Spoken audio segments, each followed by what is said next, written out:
नमस्कार। आज ना एक बहुत ही पुरानी लेकिन उतनी ही दमदार कहानी के पन्ने पलटते हैं।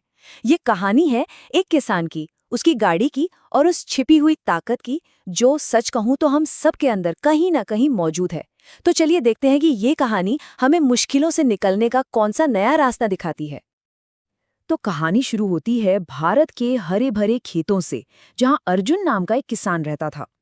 सोचकर देखिए, दिन भर की कड़ी मेहनत के बाद अर्जुन अपनी फसल से लदी हुई गाड़ी लेकर घर की तरफ लौट रहा है।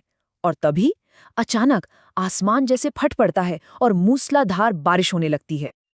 और ठीक इसी मोड़ पर यह कहानी एक ऐसा सवाल खड़ा करती है जो शायद हम सब ने कभी ना कभी खुद से जरूर पूछा होगा। क्या होता है जब हमारी बेहतरीन कोशिशें भी कम पड़ जाती हैं, जब पूरी जान लगाने के बाद भी हम खुद को कहीं फंसा हुआ पाते हैं। अर्जुन की ये मुश्किल सिर्फ उसकी नहीं है, बल्कि ये हम सब की कहानी का एक हिस्सा है। तो उस एक बारिश ने अर्जुन के सामने एक ऐसी अटल बाधा खड़ी कर दी जो हिलने का नाम ही नहीं ले रही थी।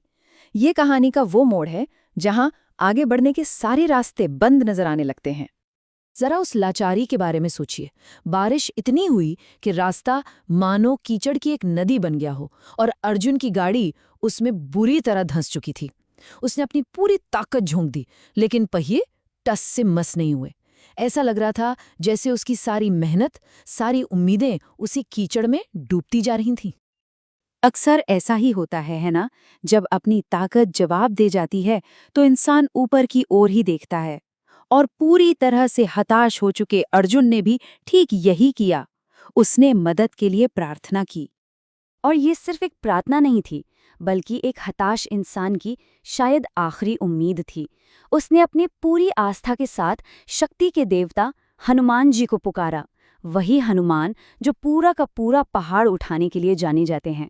अर्जुन को अब बस एक ही चीज का इंतजार था, एक चमत्कार का। लेकिन कहानी में अब एक बहुत ही दिलचस्प मोड़ आता है।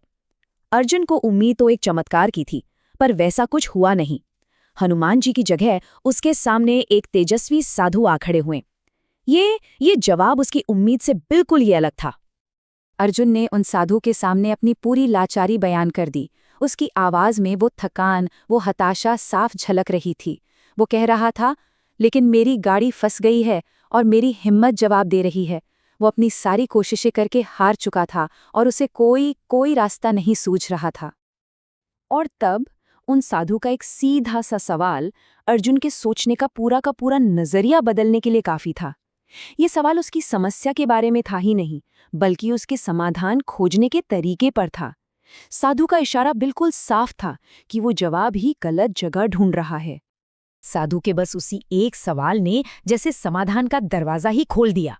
और ये रास्ता किसी चमत्कार का नहीं था, नहीं, बल्कि अपनी ही सूझबूझ और आसपास मौजूद चीजों को इस्तेमाल करने का था। और जो समाधान था वो अपनी सादगी में हैरान करने वाला था। साधु ने कोई मंत्र नहीं फूंका, कोई जादू नहीं दिखाया। उन्होंने बस 3 बहुत ही प्रैक्टिकल कदम सुझाए। पहला, जो चीजें तुम्हारे आसपास हैं उनका इस्तेमाल करो।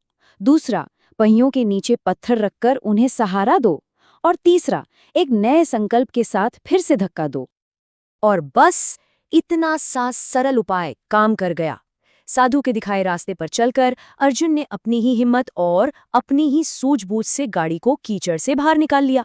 ये जीत किसी चमत्कार की वजह से नहीं मिली थी, ये उसके अपने प्रयास, अपनी कोशिशों का नतीजा थी। तो फिर इस पूरे अनुभव का असली सबक क्या है? ये कहानी हमें दैवीय मदद के सही मतलब और हमारी अपनी आंतरिक शक्ति के बारे में बहुत कुछ सिखाती है। देखिए, ये कहानी कहती है कि दैवीय मदद को एक नए नजरिए से देखो। मदद का मतलब ये नहीं कि कोई आएगा और हमारी मुश्किल हल कर देगा। नहीं, असली मदद तो वो मार्गदर्शन है, वो ज्ञान है जो हमें हमारे अंदर की ताकत का एहसास करवाए। साधु ने गाड़ी को धक्का नहीं दिया था, उन्होंने तो बस अर्जुन को उसका खुद का बल याद दिलाया था। तो अर्जुन की ये यात्रा हमें कुछ बहुत सीधी लेकिन गहरी बातें सिखाती है। पहली, ईश्वर भी उन्हीं की मदद करते हैं जो अपनी मदद खुद करते हैं। दूसरी, मुश्किलों को पार करने की असली ताकत कहीं बाहर नहीं, हम में से हर एक के भीतर ही है। और तीसरी, ये शक्ति सिर्फ इंतजार करने से नहीं मिलती, बल्कि ये हमारे अपने ज्ञान और हमारे अपने कर्म से ही जागती है। और आखिर में ये कहानी हमें एक बहुत ही ज़रूरी सवाल के साथ छोड़ जाती है। जब हम अपनी ज़िंदगी में कभी फंसा हुआ महसूस करते हैं, तो हमारे आसपास वो कौन से पत्थर हैं जिन्हें हम शायद अनदेखा कर रहे हैं? हो सकता है असली ताकत बाहर से मदद का इंतज़ार करने में है ही नहीं, बल्कि अपने अंदर छिपे समाधानों को पहचानने और फिर उन्हें इस्तेमाल करने की हिम्मत जुटाने में है।